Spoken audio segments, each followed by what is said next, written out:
اس کے لیے کام کرنے کے لیے. تو ہم یہ جو میں کہہ رہا ہوں دٹ از ناٹ تانسی ادب. میں پہلے کلیئر کر دوں, تانسی ادب اور تانسی تحریک کی ایک باریک لائن ہے, اور اکثر وہ mix up that. We should not mix up that.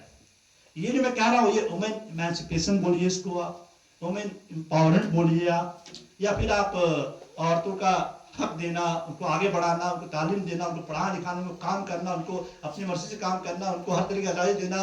آزادی کا مطلب یہ بھی نہیں ہے کہ ہم مردوں پہ چڑھ بیٹھے. ساتھ رہنے کا مطلب ہے چڑھ بیٹھے اس کو ذلیل کریں, یہ نہ کریں, وہ نہیں.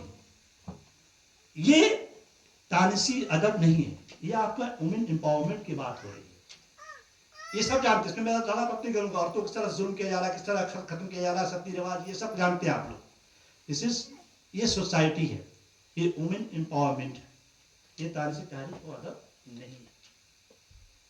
اب تانسی ادب کو ہر دور میں اپنے طور پر پیش کیا گیا, اس کی کوئی ایک تعریف جو ہے یہ پاسبل نہیں ہے.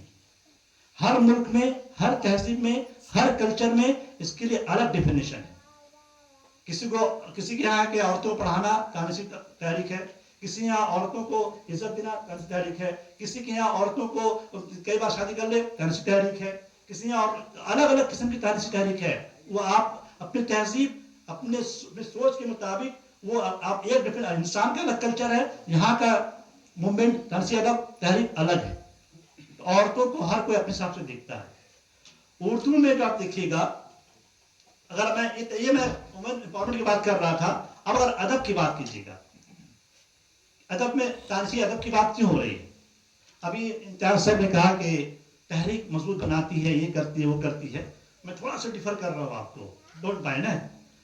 تحریک اردو تو بہت ساری ہوئی, جو ادب کے عرصہ بیٹھی ہوئی ہیں جانتی ہیں کہ ہمارے طیب بھائی صاحب بیٹھے ہوئے ہیں کہ اصلاح زبان کی تحریک, اس کے بعد دیکھیے گا کہ علی گڑھ تحریک, ترقی پسند تحریک, جدیدیت, مابعد جدیدیت.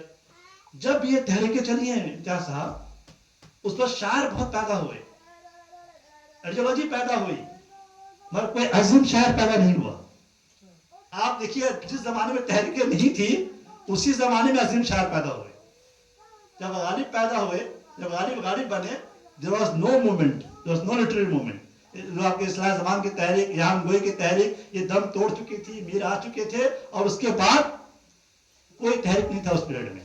آپ دیکھ لیجئے گا میر کے زمانے سے لے کر 1857 تک there was no movement, no literary movement. اسی زمانے میں میر پیدا ہوئے جو عظیم ہوئے, غالب پیدا ہوئے جو عظیم ہوئے. پھر شروع علی گڑھ تحریک, یہ وہ ہوتے آتے, پھر وہ تحریک جب ایسے دم سمٹنے لگی تو شروع ہوا اقبال کا دور. اور 36 تک, اس وقت سے 36 تک اقبال عظیم شاعر بن چکے تھے. پھر 36 شروع ہوا آپ کا ترقی پسند شاعری, پھر بہت سارے بڑے بڑے شاعر فیاض آئے, مجلس سلطان پوری آئے, یہ سب آئے, پر عظیم شاعر کوئی نہیں آئے. اس کے بعد آ گیا ماڈرنزم, آ گیا. خورشید بھائی میں غلط بول رہا ہوں اگر